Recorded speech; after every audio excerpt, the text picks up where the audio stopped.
barkanmu kuma da sake kasancewa da kuwa cikin wani sabon shiri na rayuwar ɗan adam, shirin da bisa al'ada kan bibiyar da rayuwar ɗan adam take tun daga samun sabon ƙasa, amma da halayyarsa, ɗabi'unsa, zamantakewarsa, lafiyarsa, auratayyarsa da dukkanin abubuwan da suka jibanci ɗan adam, duka dai domin ɗan adam ya rigarce da rayuwarsa ta zo da kyawawan manufa wanda rashin san hakan kan wahalar da ɗan adam tare da sanya shi bulayi cikin rayuwarsa mafi daraja, hikima da bangawa.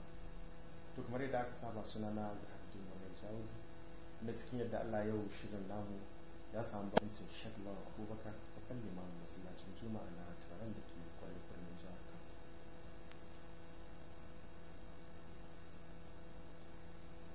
To malam, muna maka lali marhaba da shugabanka cikin wannan shiri na rayuwar ɗan adam. Barka ka dai malam Zahardin.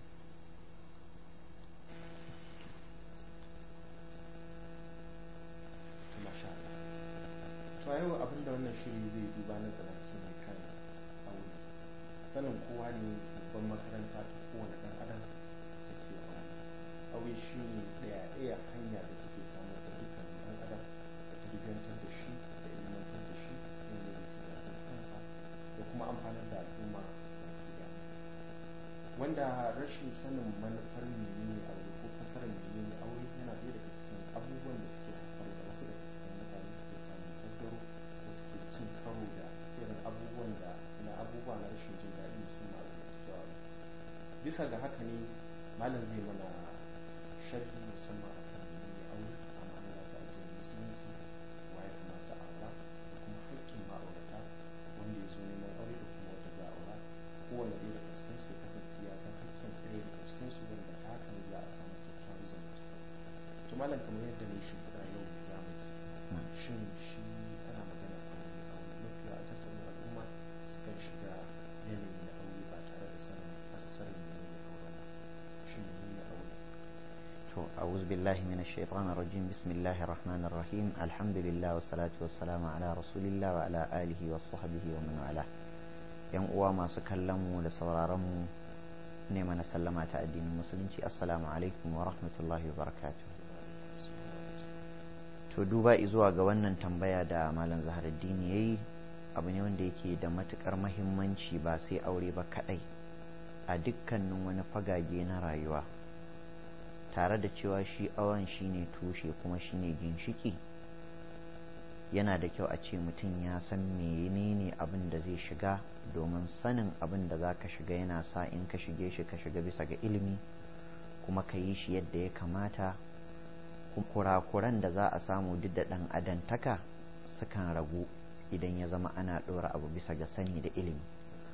Sama da dukkanin wani abu da ka sani a rayuwa, idan mutum ya shige shi ba ilimi, to zai wahala ya kai ga samun ribar da ake samu a wannan abu, kuma kurakuransa za su ninninku, ga kuskure na ɗan adantaka ga kuma kuskure na rashin sani, kai wani lokaci ma har a iya samun ganganci.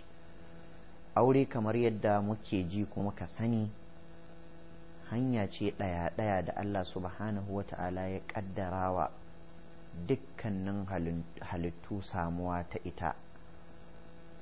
Ba za mu taƙaita ta ga ɗan adam ba, domin aure ba ɗan adam ne kaɗai yake yi ba. Duk wata halitta da ka sani ta Allah tana yin auratayya, wanda wannan ita ce hikimar samuwar jinsi biyu a kowace halitta, jinsin namiji da jinsin mace. Ubangiji subhanahu wa ta'ala yana yi wa kansa da kansa kirari, yana faɗa subhanallazi khalaqal azwaja kullaha mimma tunbitu wa min anfusihim wa mimma la ya'lamun.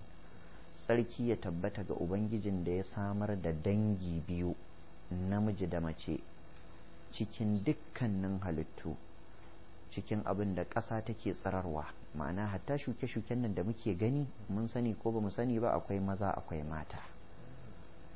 Sannan a cikin mu kanmu waɗanne Allah yake magana da mu da abokan zamanmu da kuma ibada da aka ɗora mana tare da su sune aljanu.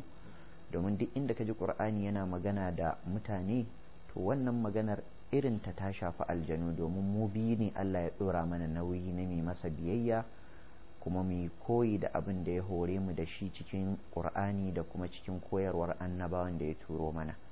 Shi yasa za mu ga cewa Allah madaukakin sarki ya dunkule mu cikin ayat suratul zalat yace wa ma khalaqtul jinna wal insa illa liya'budun, ban halicci mutum da aljan ba sai dan bauta. To wannan bautar wacce ita ce abin da Qur'ani ya zo mana da bayanin ta, hadisai na Annabi sallallahu alaihi wasallam suka zo dan yi mana sharhin ta, ba mu yan adam kadai ta shafa ba har da aljanu. To hatta su aljanu cikin su akwai maza da mata. A cikin suratul jinni da kansu suna faɗa wa annahu kana rijalun minal insi ya'udhuna bi rijalin minal jin, lallai yadda al'amarin yake akwai wasu mazajen mutane da suke neman haɗin gwiwa da haɗin baki da mazajen aljanu. Sai malamai suka ce wannan ya nuna mu ma a cikinmu akwai maza, su ma a cikinsu akwai maza, kenan mu ma a cikinmu akwai mata, su ma a cikinsu akwai mata. To don haka hatta aljan, hatta bil'adama, hatta dukkan abin da muke iya sani da wanda ba mu sani ba akwai jinsin namiji da mace, shine wa mimma la ya'lamuna, har abin da ba mu sani ba ma Allah ya ce a cikinsa akwai namiji da mace. A wata ayar Allah ya ce wa min kulli shay'in khalaqna zawjayn la'allakum tadhakkarun, cikin komai mun halicci jinsi biyu don ku yi tunani. Malamai suka ce nau'i uku ko abu uku kadai Allah ya togace cikin halittarsa wanda suka yi rayuwa a wannan ban ƙasa, wanda a cikinsu babu maza babu mata, ko in ce a cikinsu kai suka samu ba ta hanyar aure ba. Ina nufin annabi Adam alaihi salatu wassalam, shi wannan kan ba ta hanyar aure aka same shi ba, domin shi ne asalin bil adama. Allah ya halicce shi da kansa, ya busa masa rai da kansa. Duk wani ɗan adam da ka sani in ba Adamu ba to bai samu irin wannan daraja da Allah ya wa Adamu ba. Allah yakan halicci sauran bayi ne ta wasu hanyoyi, musamman hanyar haɗuwar namiji da mace, amma Adamu ba namiji da mace ne suka haɗu aka samar da shi ba. To sai kuma na biyu ita ce na Hawwa'u, ita kuma Allah ya samar da ita da namiji amma bai samar da ita da mace ba, domin na Hawwa'u kamar yadda ya tabbata cikin hadisi manzo Allah sallallahu alaihi wasallam ya gaya mana cewa an halicce ta ne daga ƙashin haƙarƙarin annabi Adamu na hagu. Allah ya balli sinadarin da ya Hawwa'u da shi. To kaga anan malamai suka ce kenan Hawwa'u ita ma ta zo ta hanyar namiji, ba ta zo hamma ta hanyar mace ba. Shi ku Adamu ba namiji ba mace. To sai kuma na uku shi ma dan Allah ya gwada ikonsa shine annabi Isa alaihi salam, wanda shi kuma aka same shi ta hanyar macen, shi kuma ba namiji. To in ka cire waɗannan guda ukun, banda su duk wata halitta da ka sani a doron ƙasa an halicce ta ne ko an samar da ita haɗuwar namiji da mace. Me hikimar ware wa'yancan? Malamai suka ce dan Allah ya nuna mana iyawarsa. Inda Allah ya ɗau hanya ɗaya, tsari ɗaya na samar da halitta a doron ƙasa, to kila waɗansu masu tsageranci cikin bayi sa iya cewa Allah ba zai iya ba sai ta hanya kaza. To amma sai ya nuna iyawarsa, zai iya samarwa ba kowa kamar yadda ya samar da Adamu, zai iya samarwa ba mace kamar yadda ya samar da Hawwa'u, zai iya samarwa da macen ba namijin kamar yadda ya samar da Isa alaihi salam, zai kuma iya samarwa da namijin da macen kamar yadda ya samar da dukkan sauran halittu. Shine Allah madaukakin sarki a ayat suratul nisa yace ya ayyuhan nasu taqu rabbakum alladhi khalaqakum min nafsin wahida wa khalaqa minha zawjaha wa batha minhuma rijalan kaseeran wa nisaa. Ya ku mutane ku ji tsoron ubangijinku wanda ya halicce ku daga rai kwaya ɗaya. Rai kwaya ɗaya ita ce annabi Adam. Duk wani ɗan adam ka sani Adamu shine tushensa, daga shi ya samo asali. To shi kuma Adamu daga jikinsa sai aka ciran masa matarsa, kaga daga nan aure ya samo asali. To sannan kuma daga Adamu da Hawwa'u aka samu maza da yawa da mata da yawa bila adadin, Allah ya san iya adadin su. Da haka idan muka kalli wannan zamu ga kamar shine tarihin auratayya, tarihin samuwar jinsin ɗan adam ta ɓangaren auratayya, tare da mun ce ba ɗan adam ne kaɗai yake aure ba. To sannan idan muka kalli shi kansa ɗan adam ɗin, Allah subhanahu wata'ala ya zuba wata hikima wajen samar da aure a cikin jinsin ɗan adam. Ya samar da aure a cikin jinsin ɗan adam ta hanyar samar da sinadarin mace daga jikin namiji. Babbar hikima Allah maɗaukin sarki ya gaya mana ita a wajaje da dama a cikin alkur'ani. Hikimar hakan dan a samu nutsuwa da kwanciyar hankali da fahimtar juna, domin shi wannan ginshiki ne mai girma a cikin zamantakewar auratayya. Allah yana da hikima, in ya ga dama kuma yana da ikon ya halicci Hawwa'u kamar yadda ya halicci Adamu daban. To amma inda matsalar za ta faru shine lokacin da Hawwa'u ta zama daban ta zo, Adamu daban ya zo, ba su da wata alaƙa ta juna, to fahimtar juna da da mannuwa da juna zai dan ba su wahala. Yanzu misali kaga muna jin ana faɗa tare da wasu malamai ta fuskar binciken ilimi sun yadda wasu ba su yadda ba, maganar aljani yana iya auren bil'adama. Kaga jinsin mu daban, aljan an yi shi ne da wuta, dan adam an yi shi ne da yumbu. Idan aka ce za su yi aure dole ne ka samu babu fahimtar juna. Shi yasa hatta waɗanda suka yarda cewa cikin malamai ana samun aure tsakanin dan adam da aljani sun tabbatar da cewa auren ba kuma irin na mutum da mutum bane, ba na aljan da aljan ba, saboda aure ne wanda sai ka samu a cikinsa akwai cutarwa da zalunta, wani ma bai san ana yi ba da sauransu. To wannan hikimar ta sa tun a farko da Allah zai haɗa ɗan adam aure sai ya fito da sinadarin abokin auren daga jikin shi ma'auracin, shine annabi Adamu alaihi salatu wassalam. Idan muka taho a gurguje bayan mun faɗi cewa aure sunnar Allah ce ta rayuwa, ya tsara dukkan halittarsa ta gudana akan haka. Dabbobi suna yi da irin nasu na gida da na dawa, aljanu suna yi da irin nasu, mutane suna yi da irin nasu, kai hatta tsirrai ana musu nasu. Domin idan ka samu manoma masana a bangaren noma zaka ji suna cewa an haɗa aure da kaza da kaza, kamar dabino akan yi barbara da ire-iren waɗannan, kaga duk aure ne. To sannan ga uwa uba abin mamaki shine tattabara, ko wacce sau da dama ma ko a Hausa mukan ce aure ko kai ko dai tattabara, saboda uwa alƙawari, saboda su yadda auratayya take da ƙarfi a cikin su. To Allah subhanahu wata'ala bayan ya gina wannan tsarin, mu a matsayin mu na bayi yan adam wanda ya karrama mu, ya mutunta mu, ya fifita mu akan sauran halitta, ware mu da wani tsari na daban akan wannan fage na auratayya. Ubangiji subhanahu wata'ala ya sanya aiko annabawa, ya ba su shari'o'i, ya bambanta su a wasu abubuwa na mu'amaloli na yau da gobe. Musamman idan muka ɗauki wannan tsari na auratayya, za mu ga a zamanin annabawa yana da bambanci tsakanin annabi wani zuwa annabi wani. Yanzu mu ɗauki shi kansa annabi Adam alaihi salam, wanda shine farkon ɗan adam kuma shine uban ɗan adam. Aure a zamaninsa da shari'arsa ba irin aure bane a yau. Domin za mu ga a lokacin annabi Adamu maza ba su da yawa, mata ba su da yawa, lokacin ake samar da 'yan adam ɗin. To sai muka ga Allah subhanahu wa ta'ala ya shar'anta wa Adamu wani tsari na shari'ar auratayya, ya sa 'ya'ya ciki ɗaya uwa ɗaya uba ɗaya, namiji da mace suna aure. Domin Adamu asalin yadda Allah subhanahu wa ta'ala ya umarce shi shine, malamai suka ce duk cikin da Hawwa'u ta yi tagwaye ta haifa. Duk tun da na Hawwa'u ta fara haihuwa a gidan Adamu tagwaye take haifa. To sai Allah ya umarci Adamu da cewa tagwayen nan da ake haifan maka kuma namiji da mace ake haihuwa, ba a haifan maza duka, ba a haifan mata duka. To sai ka rinka ɗauko wancan namiji ka haɗa da wannan mace, wancan namiji ka haɗa da wannan mace, da haka aure ya fara. Kaga a shari'ar su a farko aure ya halatta uwa ɗaya uba ɗaya. Abin da kawai zamu lura da shi shine auren a wancan lokaci ba a sa masa ka'idar miji ya girma mata ko mata ta girma miji ba, duk ana iya samu. Wani mijin zaka ga shine babba, wata mata kaga ita ce babba. To wannan ma bai canja ba a shari'ar mu, domin ba haramun bane yin haka. Amma dai aure ciki daya mu ya saba a yanzu, mu ba a yi. Saboda yanzu malamai suka ce abin da yasa yanzu Allah ya rufe kofar yin wannan, saboda yanzu yan adam din sun yaɗu, za a iya samun auratayya. Sannan kuma akwai wasu bincike da yawa na lafiya wanda manazarta suka yi, wanda suka gano shi ma kuma akasin abin da yasa auratayya in dangantaka ta fiye kusanta, to akan iya samun wasu matsaloli ta fuskar lafiya. To amma dai a wancan lokacin ya halatta wannan, duba zuwa ga yanayi, wanda in ba mu manta ba a tarihi wannan shi ya ja har wani daga cikin 'ya'yan annabi Adamu ya kashe ɗan uwansa akan neman aure. Saboda me? Saboda malamai suka ce a ka'idar da Allah ya ɗora annabi Adamu a kai shine wanda suka fito ciki ɗaya lokaci ɗaya, Hassan da Usainarsa ko 'yan tagwaye, to ba za su auri junansu ba.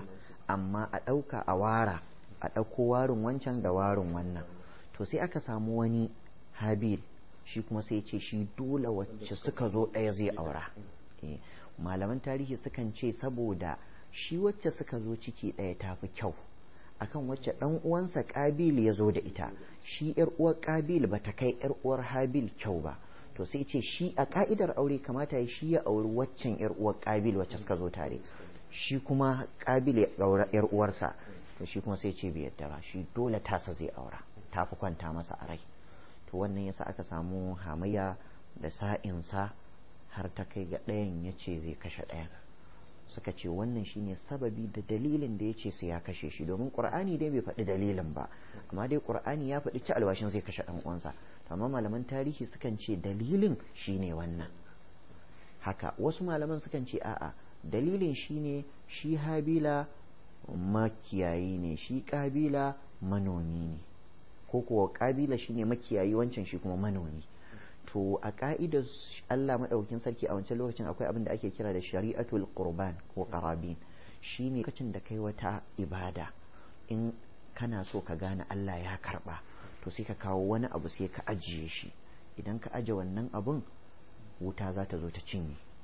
To idan wuta ta cinye wannan abun naka, alama Allah ya karba aikinka. In kuma bata ci ba, to Allah bai karba ba, akwai matsala, sai ka je kai wa kanka da kanka gyara. To shi wancan makiyayi da ya kiwonsa ya gama, sai ya fitar da zakka. To zakkar a lokacin ba wai rabawa talaka ake ba, kawai ya fitar da wani kosasshen rago ya zo ya aje gashi, shine na Allah. Shi kuma wancan da ya nomansa ya gama, a madadin ya kawo abu mai kyau na hatsi ya aje, sai ya kawo karmami da shirgi da yayi ya zo ya aje, inda wuta ce za ta ci, kuma ya fi ɗan uwan son kuɗi. To shine a ƙarshe wuta sai ta zo ta ci na wancan, shi ba ta ci nasa ba. To wannan murnar da wannan yayi saboda shi an karɓi nasa, sai ya ƙara sa wancan baƙin ciki, shi kuma ba a karɓi nasa ba. Wasu malamai suka ce wannan shine sanadiyar hamayya, wanda har ta sa wancan yace sai ya kashe ɗan uwansa. Wasu kuma suka ce a'a, duka matsalar asalinta magana auren ce. Wancan ya ce sai ya auri tasa, wancan ya ce a'a ni na cancancin aura, saboda haka ka'idar gidan take. sai Allah madaukakin sarki ce su je wajen babansu ya raba musu gaddama. To annabi Adamu sai ya ce da su to kowa a sana'arsa ya fito da wani abu ya ba Allah, in wuta ta zo ta ci to alamar shi Allah yake so, shi ya yarda da shi. To anan ne shi wancan ya fito da kosasshen rago ya aje, wancan ya fito da karmami, wuta ta zo ta ci rago, ta nuna mai rago ya fi gaskiya. Abin da yake akai shine daidai, na san sai ya auri wacce ita ce ka'ida, ba na wancan cewa shi sai ya auri wacce take abokiyar haihuwarsa ba. To da haka dai wannan a ƙarshe har abin da ya faru ɗaya ya kashe ɗaya. Wannan yana daga cikin tarihin auratayya tun a farko, musamman ta ɓangaren bil'adama. Da tafiya ta yi tafiya, abubuwa sun ci gaba da sauyawa, domin abubuwa sun ci gaba da faɗaɗa. Sai mu tsallako mu dawo zamanin annabi Yaqub. Zamanin annabi Yaqub alaihi salatu wasalam, wanda shi ma Qur'ani mana tsokaci akan auratayya a cikin kissarsa, zamu tara zamani ne mai tsawon gaske tsakaninsa da annabi Adamu, domin akalla ma tsakanin annabi Adamu da annabi Nuhu shekara 1000 ce tsakaninsu. Annabi Adamu ya rayu shekara 1000 a duniya. To daga wucewar annabi Adamu ne aka samu Nuhu. To tsakanin Nuhu ma zuwa Ibrahim tafiya ce mai tsawo, domin abin da ya faru an yi ruwan dufa na duniya ta halaka.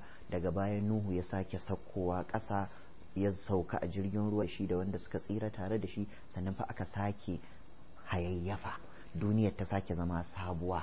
Wanda shi kansa a hawa jirgin annabi Nuhu Allah ya ba da wani darasi. Darasin shine lokacin da Allah ya yi alkawarin zai rusa duniya saboda kafircin da mutanen annabi Nuhu suka yi, sai ya ce da annabi Nuhu, idan za ka hau jirgin ruwa ka ɗauki duk wata halitta namiji da mace. Qul nahmil fiha min kullin zawjayn ithnayn. Muka ce da Nuhu ya ɗauki a cikin kowace halitta namiji da mace, saboda a bar iri. Idan aka kashe sauran, to waɗannan wanda za su zo su sauka a duniya, daga su kuma za a sake samun yawa. Shi yasa malaman tarihi sukan ce da annabi Nuhu alaihi salam abul bariyati athani, uban yan adam na biyu. Adamu shine uban yan adam na farko, amma duk wata halitta da ta rayu daga zamanin Adamu zuwa zamanin Nuhu an baje ta, an tafi da ita. Wannan wanda suka yi saura tare da annabi Nuhu su ne waɗanda Allah subhanahu wata'ala ya sanya suka zama iri na samun jinsin halitta baki ɗaya a duniya, ba sai ɗan adam ba. To annabi Nuhu bayan ya zo a duniya, yan adam sun sake haɓaka, dabbobi ma sun haɓaka, dukkan halittu da sauran tsirrai ma duk sun haɓaka. To wannan ya sa kuma an sake samun sauyi na tsarin auratayya. Idan muka taho a gurguje muka zo zamanin annabi Ibrahim alaihi salatu wasalam, wanda shine annabin da ya biyo bayan Nuhu, sai mu ga cikin 'ya'yansa da tsatsansa an samu annabi Yaqub alaihi salam, wanda shine uban dukkan banu Isra'ilawa. Shine annabin da Allah ya wa albarkar 'ya'ya da yawa, sannan kuma suka haifa al'umma mai yawa. To a shari'ar annabi Yaqub alaihi salam nan ma akwai wani tsari na aurataya wanda ya dan bambanta tsakaninsa da tsari na zamanin annabi Adamu. A zamanin annabi Yaqub alaihi salatu wassalam, ya halatta miji ya auri mata biyu, uwarsu ɗaya ubansu ɗaya gidansu ɗaya a lokaci ɗaya. shi sa Allah subhanahu wataala ya mana ishara a cikin ayoyin suratul nisa sai ce wa an tajma'u bainal ukhtaini illa ma qad salaf. ku a yau mun haramta muku ku hada tsakanin ƴaƴa mata biyu ko uwa ɗaya uba ɗaya ko uba ɗaya ko uwa ɗaya a lokaci ɗaya. sai ce amma banda abin da ya wuce a baya su wannan ya faru. malamai suka ce ishara ce zuwa ga annabi yaqub alaihi salam, shi a shari'ar sa haka ta faru. to malamai suka ce shi ma wannan yanayi ne ya farar da haka, aka yi wannan abu kuma daga baya aka zo aka soke shi. wani irin yanayi ne ya farar da haka? na farko dan Allah subhanahu wata'ala ya bambanta tsakanin shari'ar annabawansa bisa ga yin abin da ya ga dama, shi kuma Allah ba a ce da shi dan me. sannan na biyu dan Allah subhanahu wata'ala ya nuna wa zuriyar da za ta biyo tsatsan Yaqubu cewa shari'a fa ta Allah ce, yana shar'anta abin da ya so a lokacin da ya so, ya saba kuma ya canja a lokacin da ya so. domin daga cikin abin da Yahudawa suka yi challenging din Annabi sallallahu alaihi wasallam suka kalubalance shi da shi cewa ya za a yau ya ce abu kaza gobe ya canja. to ashe Allah ya aje musu wannan darasin a gidansu ba su sani ba. kuma ai a yau ba kwa haka, to amma a tarihin babanku kakanku ai da an yi haka. to da haka cewa yau annabi ya ce Allah ya ce kaza gobe ya canja, wannan ba wani sabon abu bane a shari'o'in Allah. annabawa da yawa sun zo da abubuwan da wasu daga baya suka zo suka canja. misali annabi Musa ya zo da abubuwa da yawa, Isa ya zo ya canja, annabi Isa ya da ire-iren waɗannan dai da sauransu. to sannan sai malamai suka ce kuma babban darasi da Allah mu kuma yan baya aje mana a wannan kissar ta Yakubu na hana a haɗa tsakanin yan uwa su zaman kishi kamar yadda ake faɗa a ƙarƙashin igiyar auren miji ɗaya a lokaci ɗaya. shine idan aka samu matsala ta mata da ake faɗa kishi to in dangi ne tsatso ne yan uwan juna ne to ya fi illa, saboda fitina a cikin yan uwa ta fi illa akan fitina akan wanda suke manisanta dangi daban-daban. saboda nan bayan matsalar kishin za ta motsa to kuma zumunci zai lalace kaza abubuwa da yawa na fitintunu. suka ce domin waɗannan 'ya'ya mata biyun da annabi Yaqub ya taɓa haɗawa, uwar gidansa da kuma amaryar, uwar gidan mahaifiyarsu Yahuza da Sulawi da sauransu, amaryar kuma mahaifiyarsu Yusuf da Bunyamin. kun ga wannan ya ba da babban darasi na da aka samu saɓanin yadda fitina ta faru tsakaninsu saboda fitinar yan uwantaka. to da haka wannan ma ya nuna mana sauyawar tarihin auratayya daga zamanin annabi Adam zuwa zamanin annabi Yaqub alaihi salatu wassalam, dan Ishaqa dan Ibrahim. to idan tafiya ta taho kuma za mu zo har kan shari'ar mu, wanda mu ma za mu ga shari'ar mu ta zo da abubuwa da yawa na sauye-sauye. na daga ciki wannan abin da aka daina, manzo Allah sallallahu alaihi wasallam ya hana a hada tsakanin yan uwa a lokaci guda da sunan auratayya, sai dai idan ka rabu da yar ka auri kanwar, ko ta mutu ka auri kanwar, ko kanwar bayan ta ka auri yar. to haka nan ma gwaggo yar uwa uba ko yar uwa uwa. kaga a shari'ar mu ya halatta mutum ya auri mace kuma ya auri kanwar babanta ko yab babanta ko kanwar babarta ko yab babarta, amma ba a lokaci ɗaya ba, sai dai in an rabu ko an samu mutuwa.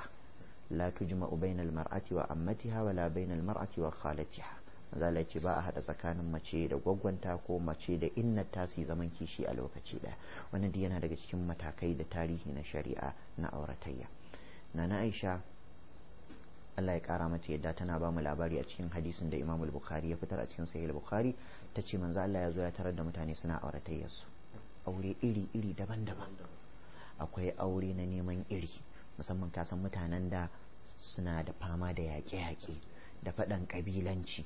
to da haka iyaye sau da dama sukan ba da 'ya'yansu mata ga sadaukai jarumai don su samu iri na 'ya'ya sadaukai jarumai. to shi bajinta a wajen yaƙi da kuma irin waɗanda za ka ji ana cewa sadauki ɗin nan mutum mai girman jiki da sauransu.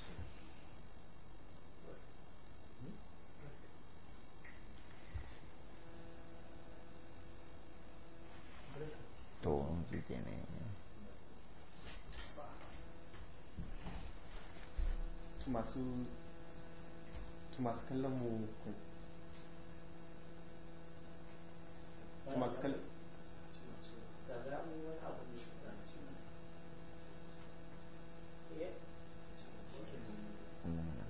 to masu kallon mu bara mu dan tafi daga cikin lokaci idan muka dawo sai mu dora.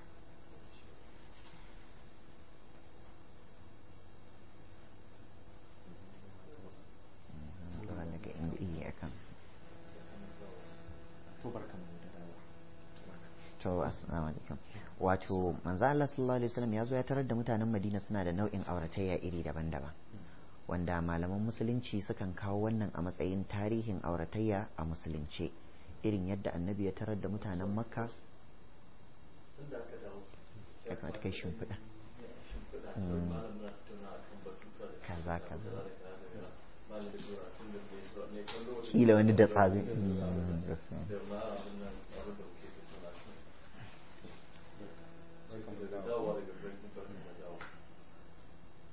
to masu kallon mu barkanmu da dawa cikin wannan shiri na rayuwar ɗan adam, kuma kafin mu tafi daga tacin lokaci malam yana bayani dangane da samuwar aure musamman daga zango na annabawa har zuwa wannan lokaci da muke samu a cikin wannan lokaci. za mu iya ka ci gaba mana. Annabi sallallahu alaihi wasallama ya zo ya tarar da mutanen Makka suna auratayya iri daban-daban, kuma kowace al'umma a wannan lokacin a duniya akwai irin al'adunta da kuma hanyar da take bi wajen auratayya. Annabi sallallahu alaihi wasallam shi a karan kansa ya ba da labari na ainihin samuwarsa. Ya ce Allah maɗaukakin sarki ya samar da ni daga tsatso mai tsarki. Allah maɗaukakin sarki bai sanya wani dauɗa ko datti na jahiliya ya taɓa nasabata ba. Malamai suka ce abin nufi shine tun daga kan annabi Adam alaihi salam har zuwa zamanin da aka haifi annabi sallallahu alaihi wasallam, duk auratayya na irin wannan lokacin mafi kyan mafi tsaftar shine wanda ake samu iyayen annabi na lokacin suke yi. Duk wata tsarin auratayya da ya sabawa abu da ya dace a hankalce da addinance da al'adance, to duk iyayen annabi da suka biyo daga kan annabi Adamu har zuwa haihuwarsa ga mahaifinsa Abdullahi ba a samu iyayensa sun yi irin wannan auren ba. kaga kenan wannan ya nuna tsarkin nasaba ta manzon Allah sallallahu alaihi wasallam. A lokaci guda kuma ya kira mana tare da kwankwasa mana tarihi na auratayyar duniya, cewa abubuwa suna bambanta kuma ana samun na daidai ana samun wanda ba daidai ba. To sannan sai na ita take ba mu labari cikin wancan hadisi ta ce da annabi ya zo ya tarar da nau'in auratayya guda 4. Daga ciki akwai auren neman iri. Auren neman iri kila wannan kalmar ita ce wacce mukan yi al'ada da ita wani lokaci a wajen ɗaurin aure a ce muna neman iri. Duk da yanzu zaka ga iyaye malamai a wajen aure waliyai da wakilai suka zo suka ce muna neman iri, sai a ce to ku faɗa, amma iri na me, na mutum kar ba na shuka ba. To da haka ya zo cikin siga. To da haka irin wancan abin da suke nufi shine neman jarumai da sadaukai. To wannan yana sa ne kawai idan mace iyayenta suka ga wani sadauki a wata kabila, wani jarumi a wata kabila, to sai su zo su kawo masa 'ya'yansu mata. Ba wai aure ba ne fa na dindindin, kamar na wucin gadi, kawai 'ya'yan nan su samu ciki, kawai sadaukantaka. Ana samun ciki da wannan, duk uban da yarsa ta samu ciki da wannan sadaukin murna zai sai ya dauke ta. Shi sadaukin ma ba ruwansa da wani bin ya kula da ita ko me, a'a, amma dai su sun yarda da irin wannan rayuwar suna yi. Sai a je a killace yarinya a kula da cikinta har ta haihu, ana murna in an samu ɗa namiji. Wato malam wannan yayi daidai da irin tsarin da wasu daga cikin kasashen turawa suke. Irin na idan an ga mutum yana da wani kamala musamman ta jarumta, sai a yi kokari a bashi mace. Yayin da ta samu ciki, gwamnati ita take da alhakin da za ta ci gaba da renon wannan ɗan har ya girma, sai ya zama na shi musamman kasashe na irin Amerika da makamancin wani abu a tarihi shi hakan ya zo. So samu sojoji wanda suke su yanayin tsarin su daban ne, sadaukai gaskiya, irin giant mutanen nan. To wannan kwarai la mutanen Makka suna yin wannan tun zamanin jahiliya. Da haka na Aisha ta ce ana yin irin wannan auratayya. Akwai kuma auratayya nikahul alam, ma'ana shi aure ne na tuta. Shi kuma yadda ake yin sa, idan mutum yana da yarinya da ta isa aure, to sai ya zo kawai ya kafa tuta a kofar gidansa. To duk gidan da kaga da wannan tutar, to akwai mace da ta isa aure. To shi kuma wai wannan sai ai wa yarinya wani daki a kofar gida, ko mu ce kamar irin shago mu namu a ƙasar Hausa musamman a nan Kano, to sai duk mai bukata aure zai zo ya keɓe da yarinyar ya sadu da ita, haka suke.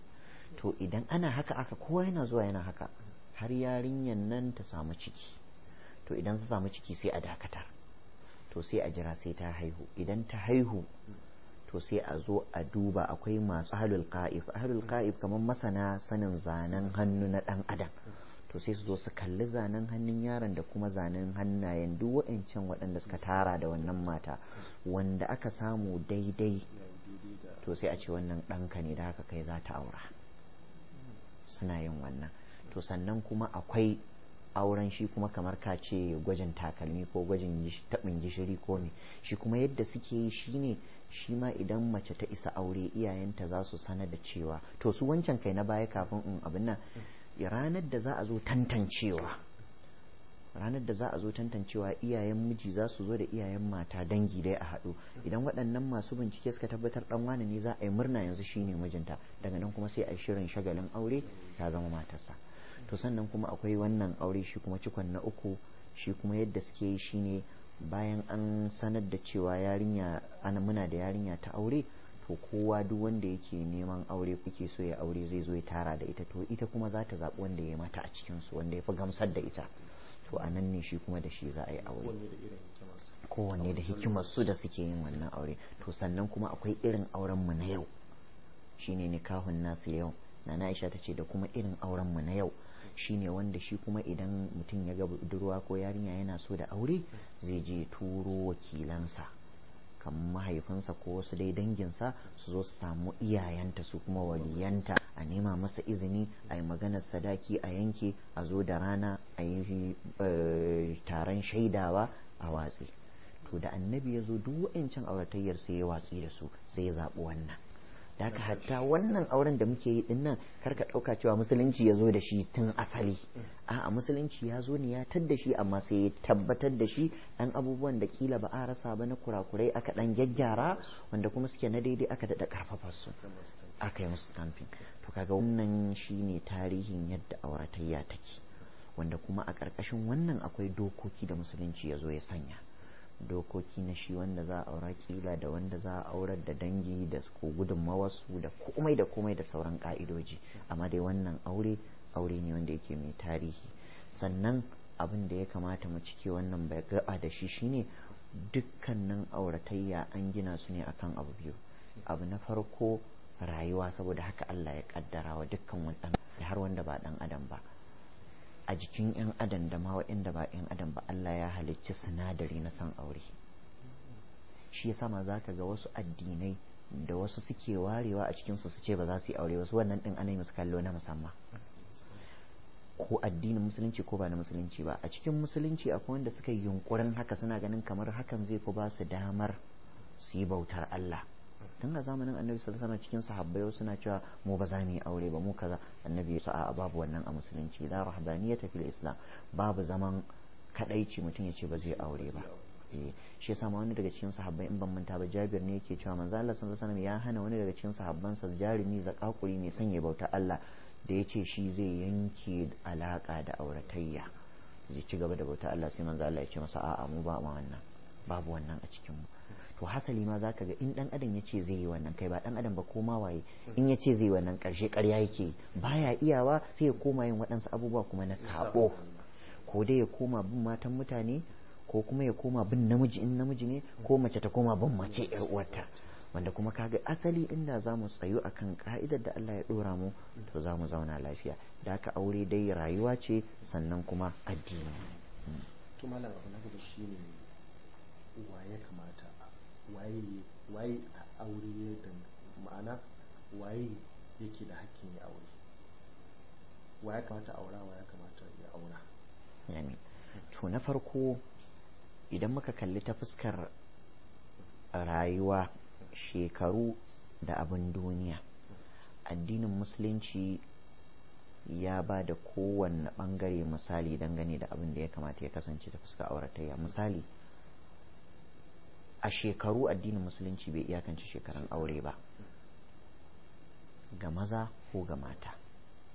Namiji yana iya yin aure tun yana karami, mace ma ana iya mata aure tun tana karama ko da bata balaga ba. Abinda kawai malaman musulunci suka yi ittifaki akai shine in an yi irin wannan auren to saduwar ba ta yiwa sai an balaga, amma shi auren ana iya. al-imam ibn battal ɗaya daga cikin manyan malaman mazhaban malikiya a cikin fathul bari hafiz ibn hajar ya hakaito maganarsa a lokacin da ibn hajar ya kawo hadisin urwa dan zubair Allah ya kara masa yadda, yana gaya mana na tambayi gwaggota uwar muminai Aisha Allah ya kara mata yadda, domin shi urwa dan na asma'u ne, asma'u kuma ita ce babbar yar sayyidina abubakar, yar na Aisha ce, ta girma Aisha da shekara 10 tare da ba ɗakin su ɗaya ba.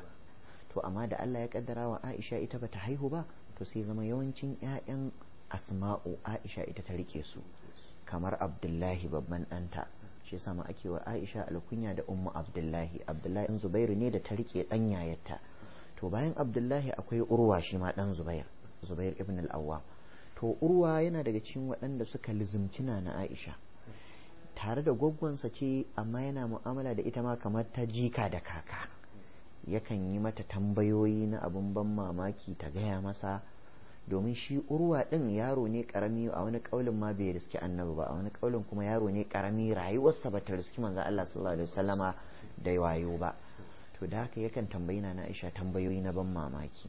Cikin irin tambayoyin da yake mata sai yake cewa ya gwaggo, shin ke ko kina a shekara nawa aka yi miki aure? Kaga wannan tambaya ce wacce irin abin da bashi yake cewa kunne mai tadda kaka. Sai ta ce to ni ina a shekara 6 aka daura min aure da manzon Allah sallallahu alaihi wasallam. To zai mamaki kwarai, dan shekara 6 yarinya ce. Sai ce to kuma yaushe kuka tare? Sai ta ce sai da na kai shekara 9. wannan hadisi yana cikin sahih bukhari da sauran musulunci. To lokacin da Hafiz ibn Hajar ya zo yin sharhi akan wannan hadisin ya kawo maganganun malamai, to daga ciki sai ya kawo maganar Ibn Battal. Ibn Battal ya ce duk malaman musulunci sun yi ijma'i akan halaccin auren yarinya ko jinjinniya ce da yaro ko jariri ne a ɗaura musu aure. Zaga iyayen mu Fulani wannan suka sani, muke musu kallon kamar ba su waye ba ko me, saboda tasirin koyarwa da ilimi sanadiyar Shehu Dan Fodiyo Allah ya ƙara masa yadda. Saboda Shehu da shi da jama'arsa Fulani jama'a ce ta ilimi. To amma mu da yake mu kuma mu ne mazauna gari, wanda kuma menene kallon biri da banana yana da asali tsakanin 'yan birni da 'yan ƙauye. Su kuma mutanen duk kiwo ba wai sai Fulani ba, duk mutanen da za su ɗauki harkar kiwo to zaman birni ba nasu bane in dai wannan abu ya haɓaka. To su kuma Fulani Allah ya cikin hikimarsa da su da ire-irensu zaka tara sana'a su kiwo ce, sai yasa suka fi zama a dawa. To shi yasa mu yan birni duk abin da suka yi sai mu rinka ganin kamar gidadanci ne, alhalin ba gidadanci bane. Mafi yawan abin da suka yi sun yi shi ne doriya akan wancan ilimi da suke da shi. Zaka ga Fulani suna kitso mazan su. Yau mu yan birni muka ga mutum da kitso ɗayan biyu ne, ko dai ba ƙauye ne ko kuma ɗan iska, wanda kuma ba haka bane. Kitso ga ɗa namiji karatu ne. Manzo Allah sallallahu alaihi wasallam yana kitso, yalwa ce ta gashi in Allah ya azurta ka da shi a matsayinka na namiji zaka iya yi, zaka Fulani suna yi. To ya danganta shi kuma wannan da niyya. Yawwa, wanda yayi abin da yayi dan koyi da annabi yana da lada, wanda kuma yayi dan koyi da wani abu na duniya wa inna ma likulli imri'in ma nawa. To dan haka iyayen mu Fulani za ku ga suna yin auratayya ƴaƴansu tun suna ƙanana, wannan yana da asali a addini. To amma sai Ibn Battal ya ce sai dai malamai sun ce ko irin wannan auren in an yi shi to baya halatta a tare sai lokacin da ma'auratan suka isa girma. Ma'ana ba dole sai sun kai munzalin balaga ba, suka kai lokacin da za su iya saduwa, domin saduwa tana iya faruwa ko ba ga baligi ba. Malaman musulunci sun yi rubuce-rubuce da yawa akan haka. Zaka iya samu wani lokaci miji ba balagagge bane, ita matar ce ta balaga. Suka ce to in an yi jima'i a irin wannan yanayin ita ce wanka ya wajaba akan ta, shi bai wajaba akan sa ba. Wani lokaci zaka iya samu ita yarinya bata balaga ba, domin shi halitta ta bambanta. Wata yarinya alamomin girma sukan bayyana gare ta shekarunta ba su kai ba, ba su kai na balaga ba. Ya danganta da halittar da Allah ya mata. Alamomin da suke nuna a ga mace babba ce, a sha'awar ta kamar fitan mama da gaba jiki, wannan yan halitta ce, kuma ta iya yiwa a shekarun balaga ba ta kai ba. To in an samu irin haka, shi mijin shi zai yi wanka in saduwa ta gudana, ita ko wanka ba wajibi bane, in ta yi shi ta yi shi ne dan tsafta. To da haka annabi sallallahu alaihi wa sallam ta fuskar wanda shekarun aure a shari'ar da ya zo mana da ita babu iyakancewa. a ce sai an kai shekara kaza sai an kai wannan bai taso ba. shi yasa zamu ga malamai suka ce dan ya nuna mana wannan ne a aikace da ya tashi aure ya auri na Aisha mai kananan shekaru wacce ya kama da ita kila to amma da ya a wajen kuma aurensa na fari ya auri wacce ita kuma ta girme shi domin ittifakan malamai sun yadda tare da bambanci tsakanin adadin shekarun da suke faɗa na cewa na Khadija ta girma annabi sai dai wasu ce girman da shekara 20 wasu ce da shekara 2 amma dai duk an yadda ta girme shi kaga wannan ya nuna za ka girme ka za kuma ka auri wacce ka girma wannan ya halatta to da haka ta fuskar shekaru kenan sannan ta fuskar shi kuma tattalin arziki wanda duk waɗannan abubuwan suna daga cikin abubuwan da suke challenges din mu suke kalubalantar mu a yanayi na zamani ko shakka babu addinin musulunci bai yadda mutum ya aure bai da sana'a bai da sadaki ba amma bai faɗi wani takaitaccen adadi na kuɗi da sai ka kai su za ka yi aure ba kila ko sai ka mallaki gidan zama abin hawa sai kai digirin farko sai ka samu aiki a ma'aikata kaza a Abuja a kaza to musulunci bai faɗi wannan ba saboda duba zuwa ga Allah subhanahu wataala da ya bayansa ya bambanta kaddarorinsu saboda idan Allah madaukin sarki ya haɗa mana kaddara iri ɗaya duniya ba za ta zaune ba a ce kowa sai ya samu kaza kowa sai ya aiki a ma'aikata kaza kowa sai ya mallaki kaza ba zai yi wa rayuwa ba za ta yi da haka ba to da haka hikimar Allah subhanahu wataala ya yi mu maza mabambanta mata mabambata maza aji aji mata aji aji mafi karancin abin da musulunci ya tafi a kai shine ba za a yi aure ba sai da abin yi sai da sadaki ubangiji subhanahu wataala yana faɗa a suratul nur wal yasta'fifu allazina la yajiduna nikahan hatta yughniyahum Allahu min fadlihi lalle waɗanda ba su da nikah malaman tafsiri suka ce nikah anan shine sadaq waɗanda ba su da sadakin aure to su kame har sai Allah ya wadata su da sadaki malamai suka ce wannan ya nuna kenan aure baya yiwa sai da sadaki mafi karancin abin da miji zai tanada lokacin aure sadaki dole sai da wannan sannan a wata ayar Allah subhanahu wata'ala ya nuna mana cewa in dai kana da sadaki ko da baka da wani madudin dukiya ko ta yalwa ta abin hannu hakan baya hana kai auren Allah zai wadata ka daga baya in dai manufarka biyayya ga Allah da kame kai ubangiji subhanahu wata'ala ya ce wa ankihul ayama minkum was-salihin min ibadikum wa ima'ikum yakunu fuqara yughnihim Allahu min fadlihi ubangiji ce wa ankihul ayama minkum ku aurar da matan da suka isa aure daga cikin ku al-ayama jam'in na ayyim ita ce budurwar da ta rika ta isa aure wasalihin min ibadikum sannan Allah ya ce ku aurar da nagartattun bayan ku mutum yana da bawa kada ka damu da dora masa aiki kadai bukatar ka sani shi ka manta da tasa bukata bawa yana kai munzalin da sha'awa shi ma tana kama shi dan ne to da haka in bawan ka ya isa aure kuma ka tabbatar da kamamme ne mutumin kirki ya mallaki hankalin kansa Allah ya ce ka nema masa mata ka aura masa hakanan wa ima'ikum da bayan ku mata ita ma baiwa mace idan ta isa aure to a nema mata mijin da ya dace da ita a daura musu aure domin rashin hakan zai sa ta zama mara kamun kai wanda kuma wannan zai haifar da barna a ban kasa za ta lalata ƴaƴa ta lalata ƴan uwanta bayi to da haka sai ubangiji ya ce to a daura aure a kulla auratayya tsakanin waɗannan sai Allah madaukakin sarki ce in yakunu fuqara ko da talakawa suka kasance yughnihimullahu min fadlihi Allah zai wadata su daga falalarsa sayyidina abubakar kamar da imam al-qurtubi ya kawo a cikin littafin al-jami' da ahkamil qur'an karkashin tafsirin wannan aya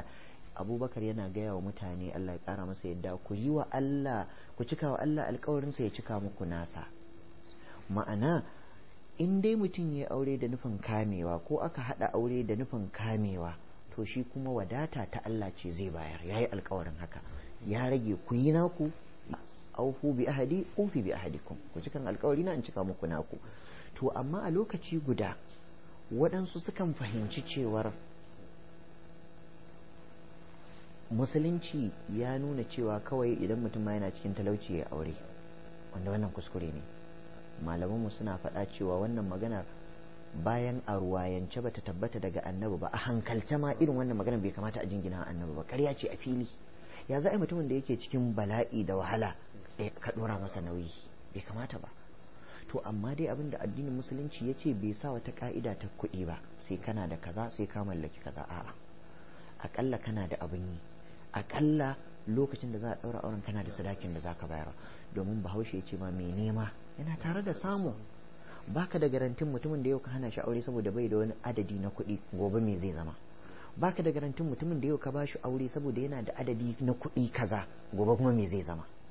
wa ma yadaril faqiru mata ginahu wa ma yadaril ganiyu mata ya'ilu. Haka laraba suka ce talaka bai san lokacin da zai kuɗi ba, mai kuɗi bai san lokacin da zai karye ba. Wannan kuma duk yana faruwa a rayuwa.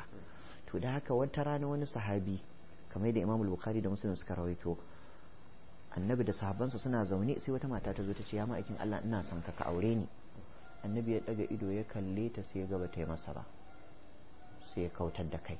Wani sahabi daga cikin sahabbai sai zumbur ya tashi ya ce ya ma'aikin Allah auren min da ita in kai baka son ta, zawwijniha illa mai kullaka biha haja, auren min da ita in kai baka son ta. Sai manzon Allah sallallahu alaihi wasallam ya ce da shi hal indaka min shay'in tusdiquha, kana da abin da zaka bata na sadaki? Kaga sharadin farko kenan.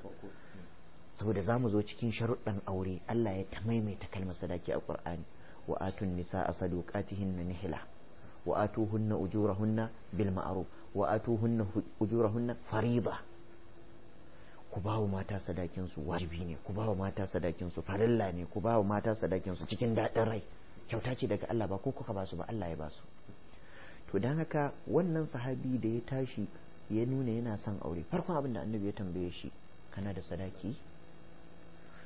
Sai wannan sahabi ya ce ma indi illa izari haza, bani da komai sai rigar da take jikina. To su kuma a lokacin riga ba dole bane a yanka ta irin yadda ake yanka ta mu da wando. Mutum zai iya samun yadin 5 din kawai ya lulluba a jikinsa, shine kawai yadin ya isa riga da wando, amma kuma ba a tsarin riga da wannan ba, a lullube. To sai aka gane cewa mutumin nan so yake yi su tafi da matan nan, kuma bai da komai a duniya sai wannan. So yake su tafi da matan nan wajen tela, aje a raba yadi 5 ya ɗaura bi ta ɗaura bi. Sai aka ce masa to ai in an yi haka za a ɓata 10 5 ba ta gyara ba. Yanzu kai in an taɓa wannan yadin kai ba zai ci gaba da isarka ba, yanzu ya zama rabi. Inda yana rufe jikinka ƙarshe yanzu zai dawo tsaya maka iya amara. Ita kuma an bata ba zai ishe ta komai ba. Da haka sai annabi ya ce in an yi haka an yi biyu babu, kyale wannan, iltamis ghaira hadha, je ka nemo wani abu ba wannan ba. A ruwayar hadisi ya je falta masa walam yajid shay'a, ya je ya bincika bai samu komai ba. Ya dawo ya ce bani da komai. Sai manzo Allah ya ce da shi iltamis walau khataman min hadid, je ka nemo ko zoben bakin karfe ne. Zaka ga galibi a kayan tsofaffi a gida tarkace akan samu wani zobe na bakin karfe, shi ba za a yi kuma shi bai da wata kima. Ma'ana annabi yana so ya ce masa je ka nemo wani abu ko ya yake, da dai mu ce maka wai an yi aure sadaka kamar yadda ake faɗa a al'ada Hausa a wani lokaci, babu wannan a musulunci, ba wani zancen aure sadaka. Tunda ana so a fito da muhimmancin sadaki. Mumtaz, saboda wasu abubuwa da yawa masu hikimomi a ƙarshen haka. To don haka ya je ko da zoben bakin karfen bai samu ba, to amma duk tare da annabi ya ce da shi an yafe maka kyauta kaza, sai annabi bai yi wannan ba. Annabi ya san yanayin da yake ciki, ya san ita ma matar tana son auren, amma duk da haka ya ki yadda ya sauka daga kan maganar sadaki saboda muhimmancinsa. Sai annabi ya ce da shi to kana da wani abu da zaka iya bata bayan wannan? Ma'ana shi sadaki ba dole ne sai ya zama kuɗi ba, tunda yanzu an binciki kuɗi an rasa. Ba dole ne sai ya zama wata kadara ba, an binciki kadaran ma an rasa. To yanzu akwai wani aiki na jiki da zaka iya mata, domin shi sadaki yana iya zama aiki ne na jiki ko a halin yanzu. Kuma wannan abu ne wanda yake ya ɗauko zamani mai tsawo. Annabi Musa alaihi salam da zai yi aure a zamaninsa, sadakinsa noma yayi. Surukinsa ya ce masa zan auren maka da 'yata, amma da sharaɗi ɗayan biyu, ba na uku. Ko dai kai min noman shekara 8, in so samu na ne ka kai min 10, amma ba zan yi ƙasa da 8 ba, kuma ba zan ɗora maka 11 ba, amma dai tsakanin wannan dole a yi ɗaya.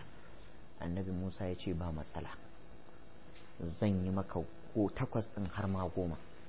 Ayyamal ajalaini qadaitu fala udwana alai, ni kowanne daga cikin biyun da nayi babu matsala a tare da ni. To da haka malamai suka ce a bisa karamci irin na annabawa, annabi Musa alaihi salam shekara 10 yayi.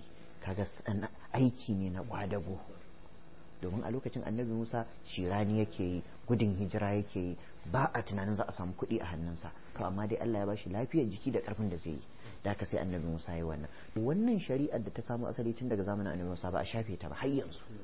wani lokaci aikin ma ba sai na kafa na jiki ba, aiki na kwakwalwa kamar karantarwa, ilmantarwa, koya wa yaro wani dabaru na rayuwa, ko da wannan ne aka yadda a matsayin sadaki ba laifi. Da haka annabi sallallahu alaihi wasallam ya ce da wannan sahabin, ka haddace su wata daga cikin surorin alkur'ani? Ya ce ina haddace. Sai annabi ya ce wace sura da wace sura? Ya ce bakara da ali imran da kaza. Sai annabi ya ce to ka koya mata waɗannan su ne a matsayin sadaki.